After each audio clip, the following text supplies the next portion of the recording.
Break the Michuki rules at your own risk.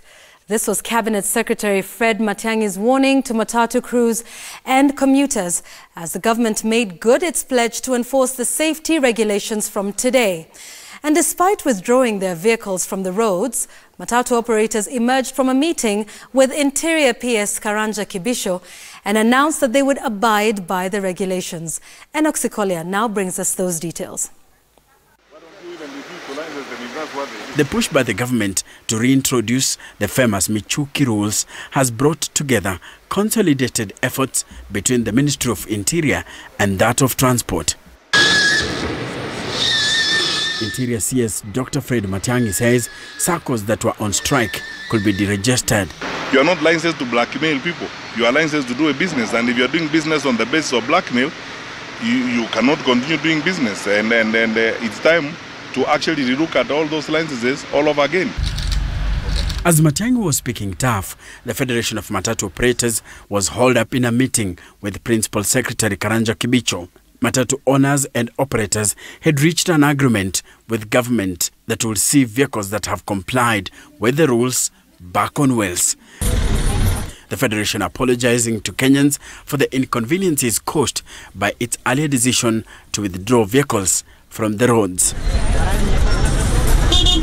The government is adamant that only compliant vehicles will be allowed on the roads. We must go back to an orderly way of life, and that is going to be our way of life. We are not doing this campaign for a month or for 2 months or what have you. It's a total return. So what are these requirements? First, all PSVs must be fitted with safety belts, speed governors, and have a yellow line painted on the sides and the route clearly indicated. Secondly, all drivers must display their photos and wear prescribed uniforms. The uniform rule also applies to conductors. Tukikupata ndani ya hiyo gari haina mshipi na wewe umekalia hiyo kiti tutakustaki. Hata leo asubuhi tumefikisha watu kotini kwa sababu gari iko na mishipi na hawajafunga. Wanaona kama ni kawaida, hakuna kawaida hapa. Lazima watu watimize yale yanatakikana. Hakuna kitu inaitwa kawaida. The crackdown on rogue matatus is not a new thing in Kenya. In the past, the government has been forced to vacate such operations at the initial stages, and many Kenyans are asking whether the story will remain the same this time round. It will not happen again. We are determined to be in this for the whole hog, and we are not relenting. So those who are saying, oh, we are withdrawing transport, so we can negotiate, they can keep their vehicles at home as long as they please. Some matatu SACCOs say they have always ensured adherence to traffic laws and regulations.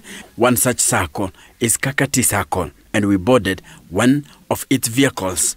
The safety belts aren't new, a testimony that indeed they have always complied, even after the Michuki rules were abandoned.